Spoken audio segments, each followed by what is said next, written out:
Hello guys and welcome back to best car picks. എനിക്കറിയാം നമ്മുടെ Kia സെറോസിൻ്റെ ഇഷ്ടംപോലെ ന്യൂസുകാരും അതുപോലെ ലീക്സും അതുപോലെ കമ്പനി തന്നെ ടീസ് ചെയ്തിട്ടുള്ള ഒരുപാട് കാര്യങ്ങളും എല്ലാം തന്നെ ഇപ്പോൾ പതുക്കെ ഇങ്ങനെ പുറത്തു വന്നുകൊണ്ടിരിക്കുകയാണ്. വണ്ടിയുടെ ലോഞ്ചും അടുത്ത് വന്നുകൊണ്ടിരിക്കുകയാണ്. ഈ വരുന്ന ഡിസംബർ 19 കിയ ഈ വാഹനം ഇന്ത്യയിൽ അൺവെയിൽ ചെയ്യാൻ പോകുന്നത്. അടുത്ത വർഷമായിരിക്കും ഇതിൻ്റെ ലോഞ്ച് വരുന്നത്. പക്ഷേ എന്തായാലും നിങ്ങളിപ്പോൾ തന്നെ ഒരുപാട് കാര്യങ്ങൾ കണ്ടു കാണുമായിരിക്കും. നമ്മൾ ഈ വീഡിയോയിൽ നോക്കാൻ പോകുന്നത് ഇതുവരെ നമുക്ക് ഈ വാഹനത്തെ പറ്റി അറിയാൻ കഴിഞ്ഞിട്ടുള്ള കാര്യങ്ങളെല്ലാമാണ്. ആൻഡ് ഇതിൻ്റെ ഡിസൈനൊക്കെ ഏകദേശം നിങ്ങൾക്ക് അറിയായിരിക്കും, ടീസ് ചെയ്ത് വെച്ചിട്ടൊക്കെ മനസ്സിലായി കണ്ടതാണ്. അതല്ലാതെ നമുക്ക് കുറേ റെൻഡേഴ്സൊക്കെ അവൈലബിൾ ആണ് ഈ വാഹനത്തിൻ്റെ. സോ ഏകദേശം ഒരു പാറ്റേൺ എല്ലാവർക്കും അറിയായിരിക്കും. എന്നാലും നമ്മൾ ജസ്റ്റ് നോക്കുകയാണെങ്കിൽ ഈ വാഹനത്തിൻ്റെ ഡിസൈൻ നമ്മൾ ഇതുവരെ വാഹനങ്ങളിൽ കണ്ടിട്ടുള്ള പോലത്തെ ഒരു കൺവെൻഷണൽ ഡിസൈൻ അല്ല. ഇൻഫാക്ട് കൺവെൻഷണൽ വണ്ടികളിൽ നിന്ന് മാറി നമ്മൾ സ്പ്ലിറ്റ് ഹെഡ് ലാംപ്സ് ഡിസൈനൊക്കെ പോയി അതും കഴിഞ്ഞിട്ടാണ് ഇപ്പോൾ ഈ ഒരു ഡിസൈൻ പാറ്റേൺ വന്നിരിക്കുന്നത്. ഇതിൻ്റെ അകത്തെന്ന് പറഞ്ഞു കഴിഞ്ഞാൽ ടോപ്പ് പോർഷനിൽ നമുക്ക് DRLസോ ലൈറ്റ്സോ അങ്ങനെ ഒന്നും തന്നെ ഇല്ല. എല്ലാ ലൈറ്റ്സും താഴത്തേക്ക് മാറിയിട്ടുണ്ട്. ടോപ്പ് പോർഷൻ നോക്കുകയാണെങ്കിൽ ജസ്റ്റ് നമ്മുടെ ബോണറ്റിൻ്റെ ഒരു കട്ടൗട്ട് മാത്രമേ ഇവിടെ കാണാൻ പറ്റുന്നുള്ളൂ. മെയിൻ DRLസും അതുപോലെ ഹെഡ് ലൈറ്റ്സ് സംഭവങ്ങളെല്ലാം താഴത്താണ് വരുന്നത്. ഒരു സ്ട്രേറ്റ് വെർട്ടിക്കൽ ആയിട്ടുള്ള ലൈനാണ് ഈ വാഹനത്തിന് DRL ആയിട്ട് അവർ കൊടുത്തിരിക്കുന്നത്. എനിക്കറിയാം ഇമേജ് കുറച്ച് പിക്സലേറ്റഡ് ആണ്, കാരണം അവർ ഭയങ്കര ഡാർക്ക് ആയിട്ടുള്ളൊരു ഇതിലായിരുന്നു ഇത് കാണിച്ചത്. ടീസറാണ്. സോ അത് ബ്രൈറ്റ് ആക്കിയ സമയത്താണ് ഇങ്ങനെ ഭയങ്കര പിക്സലേറ്റഡ് ആയിട്ട് താഴത്തെ പോർഷനൊക്കെ. പക്ഷേ അതല്ലാതെ എടുക്കുമ്പോൾ നമുക്ക് വണ്ടിയുടെ ഡിസൈനൊക്കെ ഏകദേശം മനസ്സിലാവും. ഇതിൻ്റെ ബമ്പറിൻ്റെ ഡിസൈൻ അതുപോലെ വണ്ടിയുടെ മൊത്തത്തിലൊരു ഫ്രണ്ട് പ്രൊഫൈലിൻ്റെ ഡിസൈൻ തുടങ്ങിയ കാര്യങ്ങളൊക്കെ. സോ ഇതാണ് നമുക്ക് ഫ്രണ്ടിൽ നിന്ന് പറയാൻ പറ്റുന്നത്. വളരെ ഡിഫറൻ്റ് ആയിട്ടുള്ളൊരു അപ്രോച്ചാണ് എന്ന് പറയാം. ഈവൻ നമ്മൾ സൈഡിൽ നോക്കുകയാണെങ്കിൽ പോലും കുറച്ച് വ്യത്യസ്തമായിട്ടുള്ളൊരു ഡിസൈൻ പാറ്റേൺ ആണ്. ഏകദേശം ഒരു കൈൻഡ് ഓഫ് ഒരു ഡിഫൻഡർ പോലത്തെ ഒക്കെ ഒരു ഡിസൈൻ എന്ന് പറയും. ഡിഫൻഡർ പോലെ ഇൻ ദ സെൻസ് അതേ ഡിസൈൻ എന്നല്ല, എന്നാൽ എവിടേക്കോ എനിക്ക് എന്തൊക്കെ അതുപോലെയൊക്കെ തോന്നി. ഇതിൻ്റെ അലോയ് വീൽസ് നമുക്കിപ്പോൾ ഇതിൻ്റെ അകത്ത് കാണാൻ പറ്റില്ല. പക്ഷേ മിനിമം 16 ഇഞ്ച് ഗ്യാരണ്ടീഡ് ആണ്. കാരണം സെൽട്ടോസിൽ നമുക്ക് 17, 18 വരെ അവൈലബിൾ ആണ്. ആൻഡ് ഈവൻ സോണറ്റിൽ പോലും 16 ഇഞ്ച് അവൈലബിൾ ആണ്. പിന്നെ ഇതിൻ്റെ ORVMs നോക്കുകയാണെങ്കിൽ കിയയുടെ വാഹനങ്ങളിൽ നമ്മൾ ഇന്ത്യയിൽ അങ്ങനെ കണ്ടിട്ടില്ലാത്ത ORVMs ആണ് ഇതിൻ്റെ അകത്ത് കൊടുത്തിരിക്കുന്നത്. അതുപോലെ തന്നെ ഡോർ ഹാൻഡിൽസ് ആണെങ്കിൽ പോലും ഇതിനകത്ത് ഫ്ലഷ് ഫിറ്റിംഗ് ഡോർ ഹാൻഡിൽസ് ആണ് വരുന്നത്. അത് അവർ ഇൻ്റർനാഷണൽ ടെസ്റ്റ് ചെയ്യുന്ന വാഹനത്തിലിടയ്ക്ക് വെച്ച് ലീക്കായിരുന്നു. ആൻഡ് ഇപ്പോൾ ഈ ഒരു ഇമേജ് നോക്കുകയാണെങ്കിലും നമുക്ക് അതിൻ്റെ അകത്ത് കാണാൻ പറ്റും. ആൻഡ് ഇതിൻ്റെ ബീപ്പിലർ അത്യാവശ്യം നല്ല തിക്കാണ്. പൊതുവെ വണ്ടികളിൽ അത് ഒരു ബ്ലാക്ക് സ്ട്രിപ്പൊക്കെ വെച്ചായിരിക്കും ചെയ്തിട്ടുണ്ടാവും. പക്ഷേ ഇതിനകത്ത് അത് ബോഡി കളറായിട്ട് കൊടുത്തിട്ടുണ്ട്. ആൻഡ് അവിടെ നമുക്കൊരു അഡീഷണൽ പാനൽ പോലെ തന്നെയാണ് വരുന്നത്. ആൻഡ് അതിങ്ങനെ താഴത്തേക്ക് എക്സ്റ്റെൻഡ് ചെയ്ത് നമ്മുടെ റിയർ ക്വാർട്ടർ ഗ്ലാസ്സിലേക്കൊക്കെ പോകുന്ന പോലെ അത്യാവശ്യം നല്ലൊരു ഒഴുക്കൻ ഡിസൈനാണ് കൊടുത്തിരിക്കുന്നത്. ഓവറോൾ പറയുമ്പം സൈഡ് പ്രൊഫൈലിൽ നമുക്ക് ഈ സെഗ്മെൻറ്റിലുള്ള വണ്ടികൾ അങ്ങനെ കണ്ടിട്ടില്ലാത്തൊരു ഡിസൈൻ പാറ്റേൺ തന്നെ ഒരു ഫോളോ ചെയ്യുന്നുണ്ട് എന്ന് പറയാം. പിന്നെ നമുക്ക് റൂഫ് റെയിൽസ് ഒക്കെ തീർച്ചയായും അവൈലബിൾ ആണ്. ആൻഡ് ഇൻഫാക്റ്റ് ഈ വാഹനത്തിൻ്റെ റൂഫ് നോക്കുകയാണെങ്കിലും അവിടെ നമുക്ക് വലിയൊരു പാനറോമിക് സൺറൂഫ് കാണാൻ പറ്റുന്നുണ്ട്. ഈ സെഗ്മെൻറ്റിൽ നമുക്കിപ്പോൾ നെക്സോണിൽ അതുപോലെ XV3 XVയിലാണ് പാനറോമിക് സൺറൂഫ് ആകെ വരുന്നത്. എന്തായാലും അതിലിനിപ്പോൾ ഈ ഒരു വാഹനത്തിൻ്റെ പേരും കൂടെ ആഡ് ആവും, കാരണം ഇതിന് തീർച്ചയായും സൺറൂഫ് അവൈലബിൾ ആണ്, അതും പാനറോമിക്. പിന്നെ ഇത് സോണറ്റിൻ്റെ തൊട്ട് മുകളിലായിരിക്കും വരുന്നത്. നമ്മുടെ സെൽട്ടോസിൻ്റെയും സോണറ്റിൻ്റെയും നടുവിലായിട്ടാണ് ഒരു ഈ വാഹനത്തിൻ്റെ ഒരു പ്ലേസ്മെൻറ്റ് ഉദ്ദേശിക്കുന്നത്. അതുപോലെ ഇതിൻ്റെ ഷാർക്ക് ഫിൻ ആൻറ്റിന ബോഡി കളറിൽ നമുക്ക് കിട്ടുന്നുണ്ട്. പിന്നെ റൂഫ് റെയിൽസ് ഒക്കെ സിൽവർ ഫിനിഷിലാണ് കൊടുത്തിരിക്കുന്നത്. പിന്നെ ഡോർ ഹാൻഡിൽസ് നമുക്ക് ബാക്കിലൊക്കെ സാധാരണ പൊസിഷനിൽ തന്നെയാണ് വരുന്നത്. ഐ മീൻ ഫ്ലഷ് ഫിറ്റിംഗ് ആണെങ്കിൽ പോലും സാധാരണ നമുക്ക് തുറക്കാൻ പറ്റുന്ന പൊസിഷനിലാണ്. C-പില്ലർ മൗണ്ടഡ് ആയിട്ടൊന്നും അവർ കൊടുത്തിട്ടില്ല. അക്കാര്യത്തിലൊക്കെ സാധാരണ ഡിസൈൻ തന്നെയാണ്. എഗൈൻ ഇത് ചില കമ്പനികൾ ഇപ്പോൾ ഫ്ലഷ് ഫിറ്റിംഗ് ഡോർ ഹാൻഡിൽസ് കൊടുത്തു. ഇപ്പോൾ നമ്മുടെ B6 എന്നൊക്കെ നോക്കുകയാണെങ്കിൽ അതിൻ്റെ അത് ബാക്കിൽ C-പില്ലർ മൗണ്ടഡ് ആയിരുന്നു, ഫ്രണ്ടിൽ മാത്രമേ ഫ്ലഷ് ഫിറ്റിംഗ് ഡോർ ഹാൻഡിൽസ് ഉള്ളൂ. സോ അതാണ് സംഭവം. ഈ വണ്ടി ഡയമെൻഷൻസ് വൈസ് ഒക്കെ നമുക്ക് സപ്പോമീറ്റർ ആയിട്ട് തന്നെ ആയിരിക്കും കിട്ടുന്നത്. കാരണം അതിന് മുകളിൽ പോയി കഴിഞ്ഞാൽ ഇതിന് ടാക്സിൻ്റെ ബ്രാക്കറ്റ് മാറിപ്പോവും, സെൽട്ടോസിൻ്റെ ടാക്സ് ബ്രാക്കറ്റിലേക്ക് പോകും. അപ്പോൾ അവർക്ക് അത്ര കോമ്പറ്റീറ്റീവ് ആയിട്ട് ഒരു വാഹനം പ്രൈസ് ചെയ്യാൻ പറ്റില്ല. പക്ഷേ എന്നാൽ സോണത്തിൽ നിന്നൊക്കെ കമ്പയർ ചെയ്യുമ്പോൾ നമുക്ക് വളരെ വ്യത്യസ്തമായിട്ടുള്ള ഡിസൈൻ അപ്രോച്ചാണ്. മാത്രമല്ല കുറച്ചുകൂടെ ഒരു ലക്ഷറീസ് ആയിട്ടുള്ള വാഹനമായിട്ട് ഇറക്കാനാണ് അവർ ഉദ്ദേശിക്കുന്നത്. അതുകൊണ്ട് തന്നെയാണ് ഇതിനെ സോണത്തിൻ്റെ മുകളിൽ പ്ലേസ് ചെയ്തിരിക്കുന്നത്. പക്ഷേ സപ്പോമീറ്റർ ആയതിൻ്റേതായിട്ടുള്ള കുറച്ച് ബെനിഫിറ്റ്സ് ടാക്സിൻ്റെ കാര്യത്തിൽ ഈ വാഹനത്തിന് കിട്ടും. എക്സൈസ് ഡ്യൂട്ടിയൊക്കെ നോക്കിയാൽ നമുക്ക് സെൽട്ടോസിൽ 20% അടുത്ത് വരുന്നുണ്ട്. ഈ വണ്ടിയിൽ പക്ഷേ 8% വരുള്ളൂ. ആൻഡ് റിയർ ഡിസൈൻ നമുക്ക് ഇതുവരെ കിയ അങ്ങനെ ഒഫീഷ്യലി കാണിച്ചിട്ടില്ല, അറ്റ്ലീസ്റ്റ് ഞാൻ ഈ വീഡിയോ എടുക്കുന്ന സമയം വരെയെങ്കിലും. ബാക്കി ഫ്രണ്ടും സൈഡൊക്കെ അവർ തന്നെ ടീസേഴ്സ് പുറത്തിറക്കിയാലും നമുക്ക് കാണാൻ പറ്റിയിട്ടുണ്ടായിരുന്നു. പക്ഷേ റിയർ ആണ് കാണാൻ പറ്റാത്തത്. പക്ഷേ എന്നാൽ പോലും അതിൻ്റെ കുറേ ലീക്സ് ഒക്കെ വന്നിട്ടുണ്ടായിരുന്നു. ആൻഡ് നമുക്ക് സ്പൈഡ് പിക്സിലൂടെ മനസ്സിലാക്കാൻ പറ്റും. അത്യാവശ്യം ബോക്സിലേക്ക് ഒരു ഡിസൈൻ ഫിലോസഫിയാണ് ബാക്കിലും വരുന്നത്.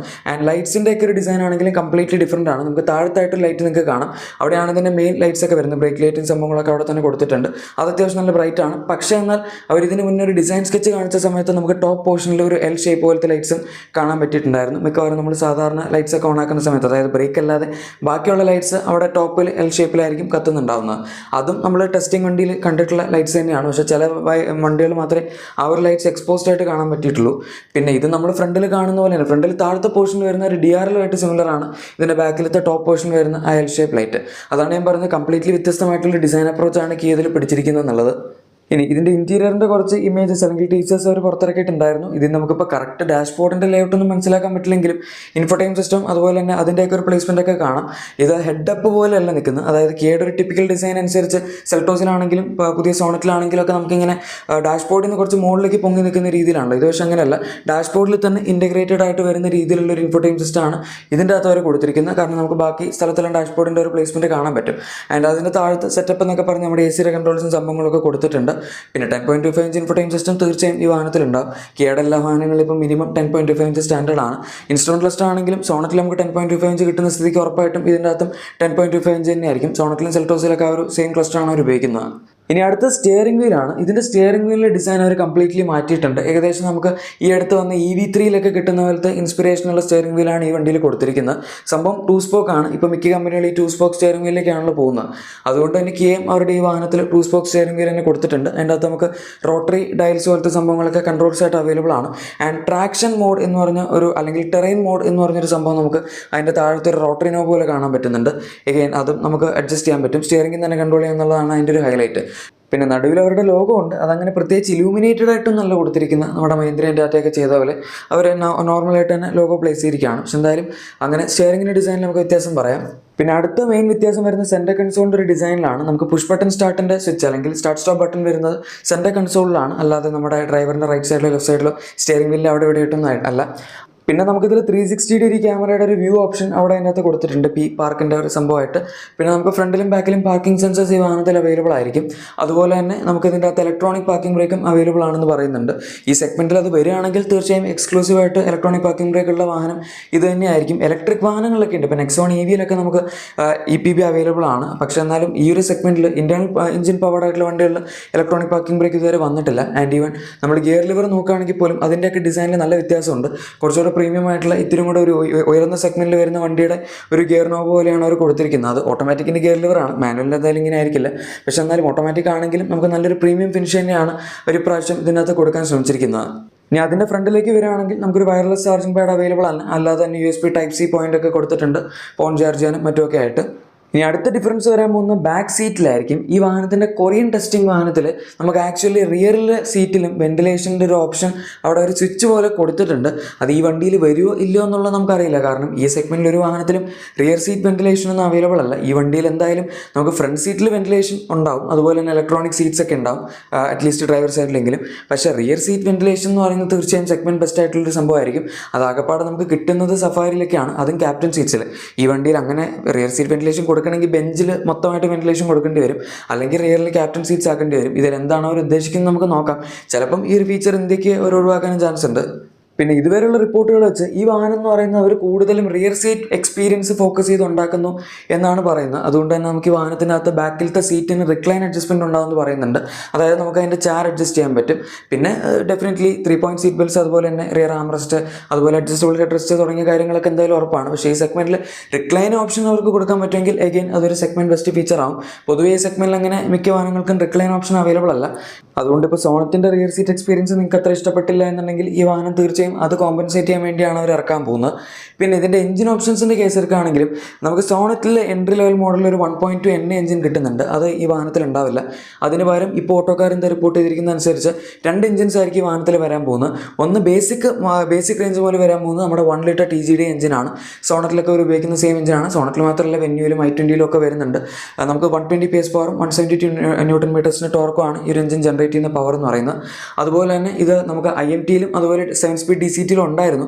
മിക്കവാറും ഈ വണ്ടിയിൽ ഒരു മാനുവൽ കൊടുക്കാനാണ് ചാൻസ്. കാരണം നമുക്ക് i20 ഒക്കെ ഇപ്പം മാനുവൽ കിട്ടുന്നുണ്ട് ഈ എഞ്ചിൻ. അതുകൊണ്ട് ബേസിക് റേഞ്ച് മാനുവൽ വരികയാണെങ്കിൽ നല്ലൊരു ഓപ്ഷൻ തന്നെ ആയിരിക്കും. പിന്നെ സ്റ്റാർട്ടിംഗ് പ്രൈസ് എന്തായാലും ടർബോ ബേസ് ലൈൻ മുതൽ വരുന്നുണ്ട്. അത്യാവശ്യം കൂടുതലായിരിക്കും. നമുക്കൊരു 9 lakhsനടുത്തൊക്കെ എന്തായാലും പ്രതീക്ഷിക്കാൻ പറ്റുള്ളൂ. അവർ അത്രയും ബേസിക് ഫീച്ചേഴ്സ് വെച്ചാണ് ഇറക്കുന്നതെങ്കിൽ. കാരണം സോണറ്റ് തന്നെ ഏകദേശം 8 lakhsനടുത്താണ് 1.2 എഞ്ചിൻ വെച്ച് പ്രൈസ് സ്റ്റാർട്ട് ചെയ്യുന്നത്.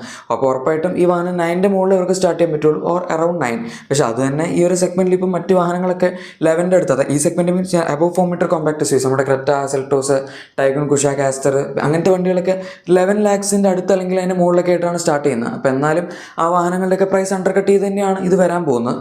പിന്നെ അടുത്ത എഞ്ചിൻ വരുന്നത് 1.5 ലിറ്റർ ഡീസൽ എഞ്ചിനാണ്. സപ്പോമീറ്റർ റൂൾ അനുസരിച്ച് 1.2 താഴെയുള്ള പെട്രോൾ എഞ്ചിനും 1.5 താഴെയുള്ള ഡീസൽ എഞ്ചിനും ഉപയോഗിക്കാം. അതുകൊണ്ട് തന്നെ അവർ നമ്മുടെ 1497 cc വരുന്ന ആ ഒരു 1.5 ലിറ്റർ ടർബോ ഡീസൽ എഞ്ചിൻ കൊടുത്തിട്ടുണ്ട്. 115 PS ആണ് ഇതിൻ്റെ VGT മോഡലിൽ പവർ ജനറേറ്റ് ചെയ്യുന്ന. 250 Nm ടോർക്കും വരുന്നുണ്ട്. സോണറ്റിൽ ഡീസൽ ഓട്ടോമാറ്റിക് ഉള്ളതുകൊണ്ട് തീർച്ചയായും ഇതിൻ്റെ അകത്ത് നമുക്ക് ഡീസൽ ഓട്ടോമാറ്റിക് എക്സ്പെക്ട് ചെയ്യാം.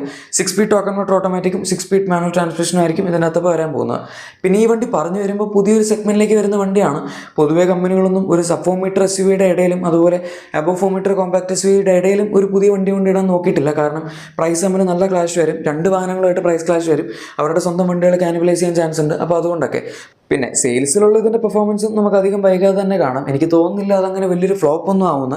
ഇഷ്ടംപോലെ ആൾക്കാർ വാങ്ങാൻ ചാൻസ് ഉണ്ട്. പ്രത്യേകിച്ച് ഒരു പുതിയ ഫ്യൂച്ചറിസ്റ്റിക് ആയിട്ടുള്ള ഒരു അപ്രോച്ച് കിയ പിടിക്കുന്നതുകൊണ്ട്. എന്തായാലും ഗൈസ്, ഈ വീഡിയോ എല്ലാവർക്കും ഇഷ്ടപ്പെട്ടാണെന്ന് വിചാരിക്കുന്നു. ഇഷ്ടപ്പെട്ടെങ്കിൽ തീർച്ചയായും ലൈക്കും സബ്സ്ക്രൈബും ഷെയറൊക്കെ ചെയ്തേക്കാം. ഈ വണ്ടിയെ പറ്റിയുള്ള നിങ്ങളുടെ അഭിപ്രായം താഴെ കമൻസിൽ പറഞ്ഞേക്കാം. നമുക്ക് മറ്റൊരു വീഡിയോയിൽ കാണാം. Thank you for watching and good bye.